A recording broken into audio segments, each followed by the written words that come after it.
Hi all, welcome back to my channel. இன்றைக்கி last 1 வீக்கில் எடுத்த ஒரு ரேண்டம் vlogs தான் பார்க்க போகிறோம்.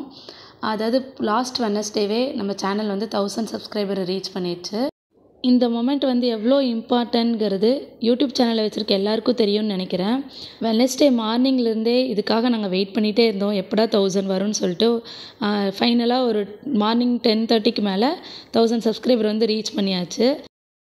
பட் இதுக்காக நாங்கள் எந்த செலிப்ரேஷன்ஸ் எதுவுமே நாங்கள் அன்றைக்கி பண்ணலை. எதுவும் பண்ணணும் பிளானும் பண்ண கிடையாது. அதுவும் இல்லாமல் நான் இவ்வளோ சீக்கிரம் 1000 சப்ஸ்கிரைபர் ரீச் பண்ணுவேங்கிறது நான் எக்ஸ்பெக்ட் பண்ணவே இல்லை. ஸோ அதுக்காக நான் எந்த பிளானும் பண்ணல. அப்படியே வந்தாலும் நம்ம எதுவும் செலிப்ரேட் பண்ணக்கூடாதுங்கிறது நான் ஆல்ரெடி ஃபிக்ஸ் பண்ணி தான் வச்சுருந்தேன். பட் இருந்தாலும் என் ஹஸ்பண்ட் கிட்ட தனியாக பர்சனலாக கேட்டிருந்தேன், நான் 1000 சப்ஸ்கிரைபர் ரீச் பண்ணேன், எனக்கு என்ன பண்ணுவீங்கன்னு அப்பப்போ நான் கேட்டுகிட்டே இருந்தேன். ஸோ அவர் எனக்காக என்ன பண்ணாங்கிறது இந்த வீடியோவில் இருக்குது. நீங்கள் அப்படியே கண்டினியூஸாக பாருங்கள். என்னோடய லைஃப்லேயே நான் ஃபர்ஸ்ட் சேவ் பண்ண சேவிங்ஸை உங்கள்கிட்ட ஷேர் பண்ணணுங்கிறதுக்காக தான் அந்த ஒரு வீடியோ போட்டிருந்தேன். பட் அந்த ஒரு வீடியோவுக்கு எனக்கு இவ்வளோ சப்போர்ட் கிடைக்கும்னு நான் நினச்சி கூட பார்க்கல, எதிர்பார்க்கவும் இல்லை இவ்வளோ கிடைக்கும்னு சொல்லிட்டு. ஸோ அந்த ஒரு வீடியோ மூலியமாக தான் எனக்கு நிறையா சப்போர்ட்டர்ஸ் கிடைச்சாங்க. என்னுடைய லைஃப்பில் அந்த வீடியோ ரொம்ப ஸ்பெஷலான வீடியோவும் ரொம்ப முக்கியமான வீடியோவும் மாறிடுச்சு. என்னடா இந்த விஷயத்துக்கெலாம் போய் இவ்வளோ ஓவராக ரியாக்ட் பண்ணிகிட்ருக்கேன்னு நினைக்காதீங்க. ஏன்னா லைஃப்பில் நம்ம ஏதோ ஒன்று எய்ம் பண்ணி போகணும் அப்படின்னு நினைக்கிறவங்களுக்கு இந்த மாதிரி மொமெண்ட்லாம் ஒரு ஸ்பெஷலானது தான். அதுவும் இல்லாமல் ஒரு யூடியூபராக இருக்கிறதுக்கு ஒரு 1000 சப்ஸ்கிரைபர் ரீச் பண்ணிட்டோன்னா அது எவ்வளோ ஒரு பிக் மொமெண்ட்ஸாக இருக்குங்கிறது யூடியூபர் கேட்டால் தான் தெரியும். ஸோ இது என் லைஃப்பில் ஒரு முக்கியமான டே. அந்த வெட்னஸ்டே மறக்கவே முடியாது. இன்னொன்று என்னென்னா, என் ஹஸ்பண்ட்க்கு வெட்னஸ்டேனா ரொம்ப பிடிக்கும். அது ஏன்னே தெரில, அவர் பிறந்ததும் வெட்னஸ்டே தான். அவருக்கு ரொம்ப பிடிச்ச டேனாலும் அது வெட்னஸ்டே தான். அந்த டே அன்னைக்கு வெட்னஸ்டேலேயே என்னோடய லைஃப்பில் ஒரு முக்கியமான மொமெண்ட் நடந்தனால எனக்கும் வெட்னஸ்டே ரொம்ப ஸ்பெஷலான டேவாக மாறிடுச்சு. ஸோ நாங்கள் அந்த அன்றைக்கி எந்த விலாக்ஸும் எடுக்கலை.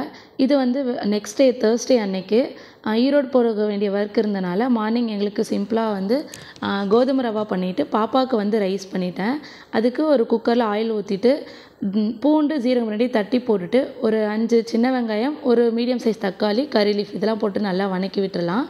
இந்த தக்காளி வதங்கினதுக்கப்புறம் இது கூட கொஞ்சமாக தேவையான அளவுக்கு உப்பு, ஒரு பின் சால்ட் போட்டு அதையும் நல்லா வதக்கிட்டு 1/2 டம்ளர் ரைஸ்க்கு 1.5 டம்ளர் தண்ணி ஊற்றி குக்கர் மூடி வச்சு விசில் விட்டு எடுத்தாச்சு. பாப்பாவுக்கு இந்த மாதிரி சிம்பிளாக ஒரு தக்காளி சாதம் மாதிரி பண்ணிட்டேன். ஸோ இதை ரெடி பண்ணிவிட்டு மார்னிங் ஊட்டி விட்டுட்டு அங்கே போகும்போது லஞ்சுக்கு இதையே கொடுத்துடலான்னு சொல்லிட்டு டிஃபனில் போட்டு எடுத்துகிட்டு போயிட்டேன்.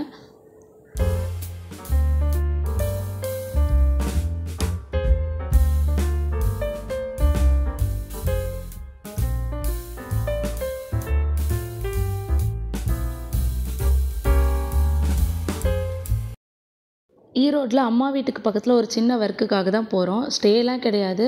ஸோ அதனால் எதுவும் திங்ஸ்லாம் எடுத்துகிட்டு போகல. பாப்பாவுக்கு மட்டும் லன்ச் எடுத்துகிட்டு 3 பேர் கிளம்பிட்டோம். அன்றைக்கி பைக்கில் தான் போயிருந்தோம். பைக்கில் போகும்போதே பாப்பா தூங்கிட்டா. ஸோ பாப்பாவை அம்மா கிட்டே விட்டுட்டு நானும் என் ஹஸ்பண்ட் மட்டும் அந்த ஒர்க்கை முடிச்சுட்டு கிளம்பிட்டோம். ரிட்டன் வரும்போது பார்த்தா பயங்கர மழை. ஈரோடு ஃபுல்லாகவே அந்த அன்றைக்கி பயங்கர மழை. ஸோ அதனால் அம்மா வீட்டிலே ஸ்டே பண்ணிட்டு மார்னிங் போயிடலான்னு சொல்லிட்டு ரிட்டன் அம்மா வீட்டுக்கு தான் போயிட்டுருந்தோம். மழை ஓவராக வருது. ஸோ கொஞ்ச நேரம் நம்ம வெயிட் பண்ணிவிட்டு அப்புறமா கிளம்பலாம் அப்படின்னு சொல்லிட்டு ஒரு ஷாப் பக்கத்தில் நிறுத்தினார். பார்த்தா அது மீட் அண்ட் ஈட். இது பெருந்துறையில் இருக்க பிரான்ச். அதாவது ஈரோட்லேருந்து ஒரு 15 to 20 மினிட்ஸ்க்குள்ளே இங்கே வந்துடலாம். இந்த பிரான்ச்சுக்கு நாங்கள் இது வரைக்கும் வந்ததில்லை. ஈரோட்டில் இருக்கிறதுக்கு ஆல்ரெடி போயிருக்கோம். எங்களுக்கு அதாவது எனக்கு பர்சனலாக மீட் அண்ட் ஈட் ரொம்ப பிடிக்கும். பர்கர்னாலே நாங்கள் அதிகமாக போகிறது மீட் அண்ட் ஈட் தான். மற்ற ஈரோட்டில் இருக்க நிறையா பர்கர் ஷாப்லாம் போயிருக்கோம். பட் எங்களுக்கு எங்கேயுமே மீட் அண்ட் ஈட்டில் இருக்க மாதிரி இருக்கிறதில்ல. நான் டேஸ்ட் பண்ண வரைக்கும் எனக்கு மீட் அண்ட் ஈட்டில் இருக்க பர்கர் என்னுடைய ரொம்ப பிடிக்கும். 1000 சப்ஸ்கிரைபர் ரீச் பண்ணதுக்கு இதுதான் என்னுடைய சர்ப்ரைஸ் அப்படின்னு சொல்லிட்டு இங்கே கூட்டிகிட்டு போயிட்டாரு. இங்கே பெருந்துறையில் தான் எங்களுக்கு ஒர்க் இருந்துச்சு. ஸோ அதை முடிச்சுட்டு அப்படியே ரிட்டன் வரும்போது இங்கே கூட்டிகிட்டு போகிறேன்னு ஆல்ரெடி அவர் பிளான் பண்ணிட்டாராம்மா. சர்ப்ரைஸாக கூட்டிகிட்டு போனார். எனக்கு மற்ற திங்ஸ்லாம் வாங்கி தரதை விட எனக்கு பர்கர்னால் ரொம்ப பிடிக்கும். ரொம்ப அடிக்கடிலாம் சாப்பிட மாட்டேன். பட் சாப்பிட்டா இந்த மாதிரி என்னைக்கா ஒரு நாள் மீட் அண்ட் ஈட்டில் தான் சாப்பிடுவோம். எங்களுக்கு ரொம்ப பிடிச்சி, எங்கள் 2 பேத்துக்குமே ரொம்ப ஃபேவரேட்டான ஒன்று. ஸோ அதனால் அங்கே கூட்டிகிட்டு போயிருந்தாங்க. அன்றைக்கி போய் ரொம்ப அதிகமாகலாம் சாப்பிடல. இருந்தாலும் ஆளுக்கு ஒரு 2 பேத்துக்கு ரொம்ப ஃபேவரேட்டான 2 பர்கர் சாப்பிட்டு அன்றைக்கி புதுசாக ட்ரில்லிக்கன் விங்ஸ்ன்னு சொல்லிட்டு ஒன்று ட்ரை பண்ணியிருந்தோம். அதுவும் டேஸ்ட் வைஸ் ரொம்பவே சூப்பராக இருந்துச்சு. நல்லா ஹாட்டாக கொடுத்துருந்தாங்க. ப்ரைஸ் வைஸ் பார்த்தாலுமே இங்கே ரொம்ப அஃபோர்டபுளாக தான் இருக்கும். டேஸ்ட்டும் சூப்பராக இருக்கும். வெளியே ஃபுல்லாக மழை, உள்ளே வந்து இப்படி ஒரு ஆம்பியன்ஸில் இந்த மாதிரி நல்லா ஹாட்டாக சாப்பிடும்போது எனக்கு வந்து கூலாக சாப்பிட்றத விட இந்த மாதிரி ஹாட்டாக சாப்பிட்றது ரொம்ப பிடிக்கும். ஸோ நல்லா என்ஜாய் பண்ணி சாப்பிட்டோம். நெக்ஸ்ட் டே நாங்கள் ரிட்டர்ன் வீட்டுக்கு வந்துட்டோம். என் சிஸ்டர் வந்து இந்த டைம் அம்மா வீட்டுக்கு வந்திருந்தப்போ டிமார்ட் போயிருந்தாங்க. ஸோ நான் வந்து இந்த கிளாஸ் ஜார்ஸ் வந்து வாங்கிட்டு வர சொல்லியிருந்தேன். இதில் ஆல்ரெடி ஒரே ஒரு பீஸ் மட்டும் நான் வச்சுருக்கேன். ஸோ எனக்கு இன்னும் 3 வேணும் அப்படின்னு சொல்லிட்டு அவள் டிமார்ட் போயிருந்தப்போ வீடியோ கால் பண்ணால். ஸோ நான் அதனால் இது வந்து வாங்கிட்டு வர சொல்லியிருந்தேன். அவள் ரிட்டன் எங்கள் வீட்டு வழியாக தான் அவங்க வீட்டுக்கு போகணும். ஸோ போகும்போது இதை வந்து எங்கிட்ட கொடுத்துட்டு போயிருந்தா. அந்த 3 ஜாரும் வந்து ஒவ்வொரு பீஸ் வந்து 32 ருபீஸ் வருது. அண்ணன் பில் போடுறப்போ 29 ருபீஸ் வருது அப்படின்னு சொல்லியிருந்தா. அதில் இருக்க ஸ்டிக்கர்ஸ் ரிமூவ் பண்ணுறதுக்காக ஒரு பாத்திரத்தில் வந்து நல்லா ஹாட் வாட்டர் ஊற்றிட்டு அதில் இந்த கிளாஸ் ஜார்ஸ்லாம் எடுத்து அந்த ஸ்டிக்கரோட முழுகிற அளவுக்கு ஹாட் வாட்டர் ஊற்றி அந்த ஸ்டிக்கர்ஸ் எல்லாம் நனையிற மாதிரி நல்லா ஒரு 5 மினிட்ஸ் வந்து ஊற விட்டுட்டோன்னா அந்த ஹீட்லேயே வந்து அந்த ஸ்டிக்கர்ஸ்லாம் அப்படியே எந்த கிராக்கும் இல்லாமல் நீட்டாக பீல் பண்ணி எடுத்துடலாம். ஸோ அதனால தான் நல்லா சூடாக ஹாட் வாட்டர் வச்சு எடுத்து ஊற்றி இந்த 3 பாட்டில்ஸ் வந்து அதில் போட்டு வச்சுருந்தேன்.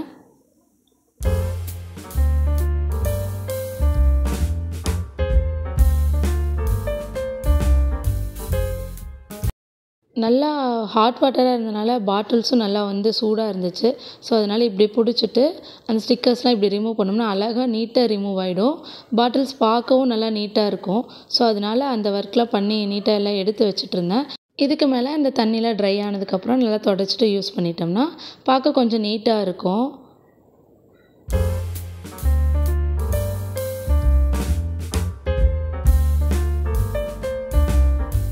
அடுத்து நான் வந்து இந்த வீக் வந்து ஈரோடு போயிருந்தேன்.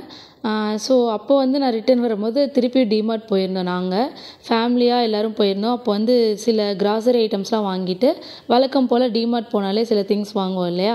அதனால் நான் கொஞ்சம் கொஞ்சமாக ஏதாவது குட்டி குட்டியாக வாங்கி சேர்த்து வைக்கலாம் அப்படின்னு சொல்லிட்டு இதை வந்து வாங்கிட்டு வந்திருந்தேன்.